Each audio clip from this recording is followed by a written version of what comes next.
IVM.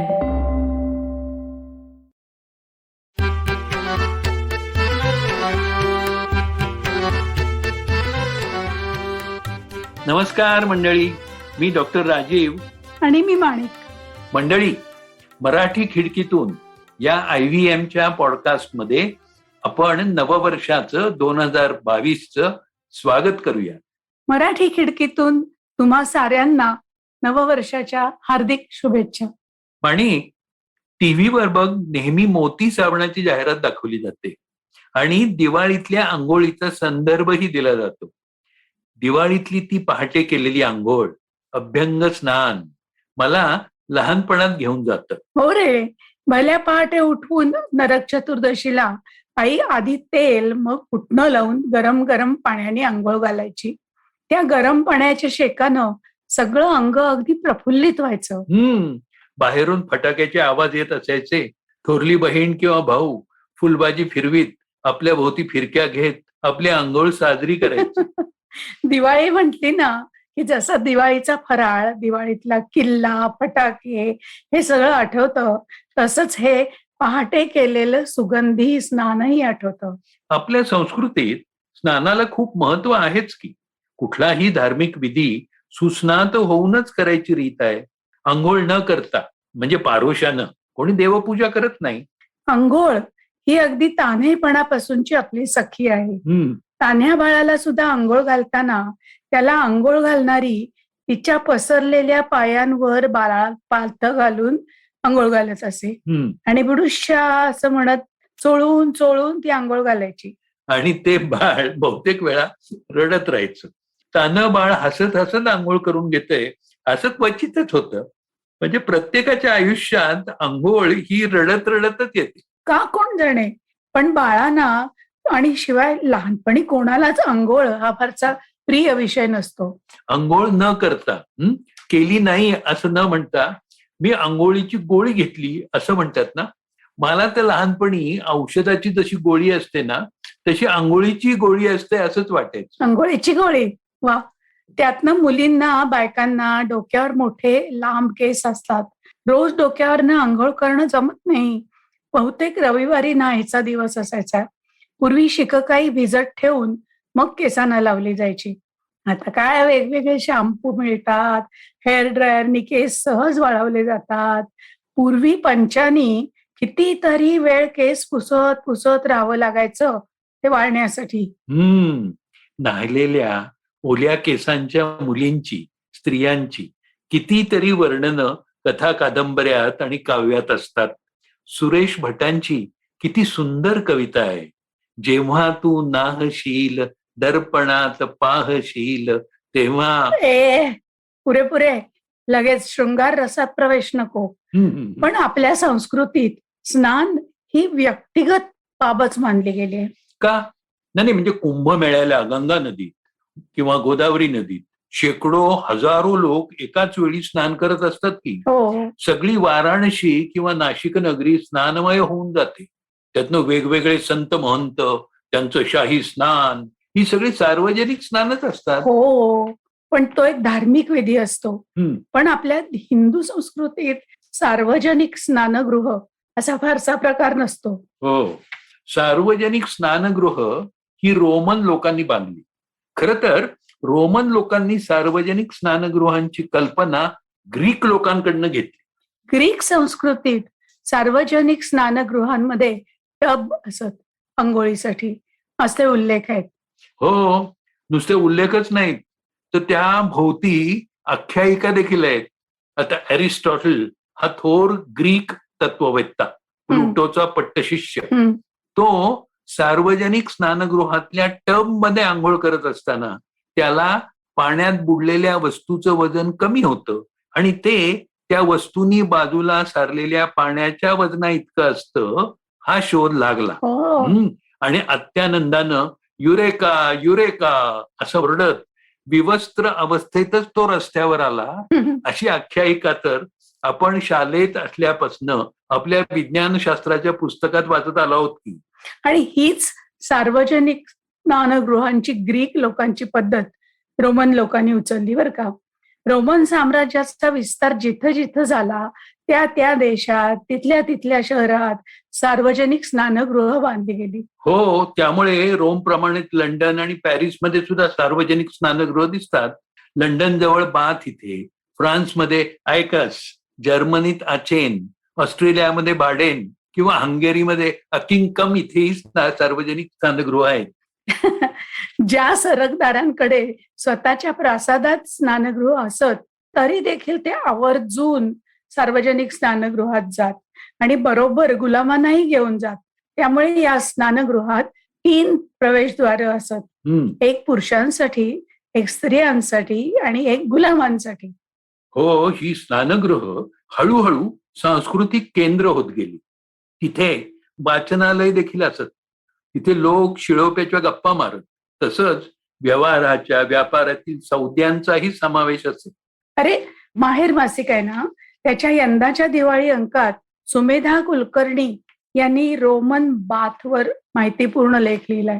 London पासून काही अंतरावर बाथ या नावाचं शहर आहे. तिथे रोमनकालीन स्नानगृह जतन केली आहेत. लंडन पासून 1.5 तासाचा रेल्वे प्रवास करून बाथ इथे जाता येतं. बाथ येथे नैसर्गिक गरम झऱ्यांचा फायदा घेऊन ही स्नानगृह बांधली आहेत. इसवी सन पूर्व 60 किंवा 70च्या काळात ही बाथ या शहरात बांधलेली स्नानगृह त्यांच्यासाठी गरम पाण्याचे झरे होते. ह्या गरम पाण्याचे झरे बाथमध्ये होते, म्हणून तिथे ही स्नानगृह बांधली गेली. आणि तिथून जवळच असलेल्या ॲव्हॉन नदी वाहते. तिथे या नैसर्गिक झऱ्यांचं गरम पाणी वापर झाल्यानंतर ॲव्हॉन नदीत सोडलं जात होतं. दररोज जवळजवळ 10 लाख लिटर पाणी. म्हणजे पाणी वाया न घालवता नियमितपणे सर्क्युलेट होत राहतं. बाथ शहरातली स्नानगृह 18व्या शतकात पुन्हा विकसित करण्यात आली. तिथे कितीतरी रोमन पुतळे आहेत. तिथल्या टाईल्सवर समुद्री घोड्यांच्या म्हणजे हिप्पोकॅम्पच्या कलाकृती बघायला मिळतात. आणि सगळ्यात विशेष म्हणजे हायपोकास्ट हिटिंग सिस्टीमचे अवशेष पाहायला मिळतात. या हायपोकास्टचा शोध इसवी सन पूर्व 2ऱ्या शतकाच्या उत्तरार्धात लागला. हायपो म्हणजे खाली, तर जमिनी खाली तयार केलेल्या जागेत इंधनाद्वारे निर्माण केलेली गरम हवा ही विटांनी तयार केलेल्या नाळीतून खोलीच्या जमिनीखाली आणि खोलीच्या भिंतीतून फिरवली जाते. म्हणजे ही सेंट्रल हिटिंग सिस्टीमची जनकच म्हणायची की.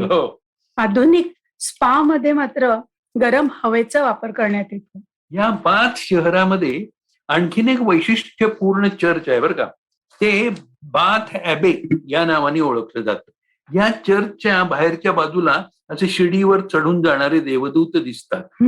हे ते देवदूत जे जेकबच्या स्वप्नातले पृथ्वीवरून आकाशात चढून जाणारे देवदूत असं समजलं जातं. मायकेल अँजेलोनं रोमन बाथच्या भग्नावशेषातून म्हणजे रुईन्स मधून ते प्रसिद्ध बासिलिया द सॅन्टा मारिया हे चर्च उभं केलंय. सार्वजनिक स्नानगृह ही मुस्लिम जगाच्या संस्कृतीत तर एक प्रमुख वैशिष्ट्यच आहे. त्यांना हमामखाना असं म्हणतात. हे हमामखाने जगभर जागोजागी दिसतात. भारतात देखील, विशेषतः उत्तर भारतात या हमामखानांचे अवशेष दिसतात. भोपाळमध्ये तर 300 वर्षापूर्वीचे हमामखान्याचे अवशेष आहेत. काश्मीरमध्ये सुद्धा दारा शुकौच्या काळात म्हणजे 17व्या शतकात बांधलेला हमामखाना परिमहल हा प्रसिद्ध आहे. दाल सरोवराजवळ तसंच शालिमार गार्डन मध्ये सुद्धा हमामखान्यांचे अवशेष बघायला मिळतात. हमामखान्यातील मदतनीसांना हमामी असं म्हटलं जातं. अरे वा. मुस्लिम जगतात हे हमामखाने टर्कीमधून आले असं समजतात. टर्किश बाथ हा खूपच वैशिष्ट्यपूर्ण आहे. ते ग्रीक आणि रोमन बाथवरून घेतले गेले आणि शिवाय त्यात नंतर खूप गोष्टींची भर घातली गेली. टर्किश बाथ मध्ये गरम पाण्याचा वापर केला जातो. आर्द्रता जास्त असते आणि तापमान खूप जास्त नसतं. जवळजवळ 45 मिनिटे गरम पाण्यानं आंघोळ घातली जाते आणि नंतर थोड्या जाडसर जाड्या भरड्या वस्त्रानं अंग घासून कोरडं केलं जातं. या कापडाला केसे म्हणतात.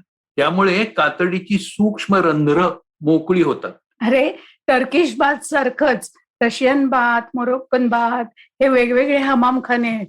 टर्किश बाथमध्ये आर्द्रतेला महत्व दिलं जातं, तर सौनामध्ये आर्द्रता कमी असते पण उष्णता जास्त असते. सोना बाथचा उगम फिनलंडमध्ये झाला. सोना बाथ लाकडी असतात आणि बाहेरचं हवामान म्हणजे विशेषतः फिनलंडमध्ये खूपच थंड असल्यामुळे ही आंघोळ वाफेनी केली जाते आणि टर्किश बाथच्या तुलनेनं लवकर आटोपली जाते. हो, पण मात्र मूळ रोमन बाथ हा बराच वेळ लावून केली जाते. हो, या सार्वजनिक स्नानगृहात कपडे ठेवण्यासाठी अपोडिटेरियम ही खोली असते आणि मग उबदार खोली म्हणजे टेपेडिरियम, स्टीम म्हणजे वाफ घेण्यासाठी कल्डेरियम आणि शेवटी थंड पाण्याच्या टाकीवर बनवलेली थंड खोली फ्रिजिडियम. शिवाय तेल मालिश करण्यासाठी आणि विश्रांती घेण्यासाठी तिथे विशेष विभाग असत. हो. रोम बाथ मध्ये वापरलेलं आर्किटेक्चर, पाणी गरम ठेवण्यासाठी वापरलेली हायपोकास सिस्टीम बघितल्यानंतर आपले पूर्वज पहिल्या शतकात देखील किती नाविन्यपूर्ण आणि सर्जनशील होते याची अनुभूती मिळते. रोमन लोकांनी स्नान या दैनंदिन क्रियेला एक कलात्मक आणि सार्वजनिक सलोख्याचं प्रतीक बनवलं. खरंय मंडळी, दिवाळीतल्या अभ्यंग स्नानाने सुरुवात करत आज आपण वेगवेगळ्या प्रकारच्या सार्वजनिक स्नानगृहात डोकावून आलो. स्नान करून शुचिर्भूत झाल्यासारखं वाटतंय की नाही? तर ह्या सूचनात टवटवीत इथेच आपण थांबूया. पुन्हा भेटूच मराठी खिडकीतून.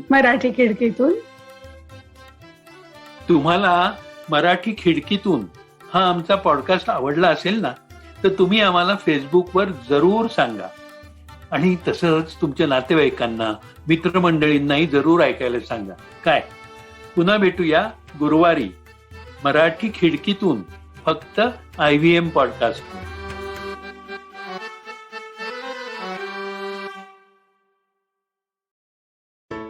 Hey, it's been another great week on the IVM Podcast Network. On Pesa Vesa, Anupam is joined by Dr. Gayatri Vasudevan from LaborNet Services. They discuss the challenges and opportunities faced by the informal labor sector in India. On the Life Manifesto, Zarina teaches us how to deal with self-abandonment. On Smarter with Sid, we take a look at what happened over 100 years ago in the 1920s, where the situation was pretty similar to our 2020s. Agriculture played a very vital role in the flourishing of human civilization. Dr. Rajiv and Manik Deshmukh talk about this phenomena on Marathi Khidkitun. The lion is not a pet animal, but it can be adopted by a zoo. On Hansavani, we hear about the strange man who was keen on experiencing the grandeur of the lion. Do follow us on social media. We're IVM Podcast on Twitter, Facebook, Instagram, and LinkedIn. If you're enjoying this show or any of our other shows for that matter, do tell a friend. The word of mouth absolutely is essential to us. Don't forget to rate us on any other platforms that you've been listening to. And also, I'd like to ask everybody to check us out on YouTube. We have a number of channels going. You can find all of them on ivmpodcast.com/YouTube. And finally, we'd like to thank our sponsors this week, Cred, Bank of Baroda, CoinSwitch, Kuber, and Intel. Thank you so much for making this possible. Namaste, this is Cyrus Brocha. I am part of the government cancel culture program to remove rubbish off all the different streams available. So what we have is all the collected rubbish we put together on our show. It's called Cyrus Says. It's on IVM Podcast. You have to watch it and listen to it. It's on our app. It's on our website. It's on the YouTube channel. It's on Facebook. There are many different ways. Don't bother me and ask me how. You have to find out. We talk to different personalities. Many of them are known. Some are just people we meet downstairs and invite them up for chai. But the point is, it's fun and it's very therapeutic. So please join in and listen to Cyrus Says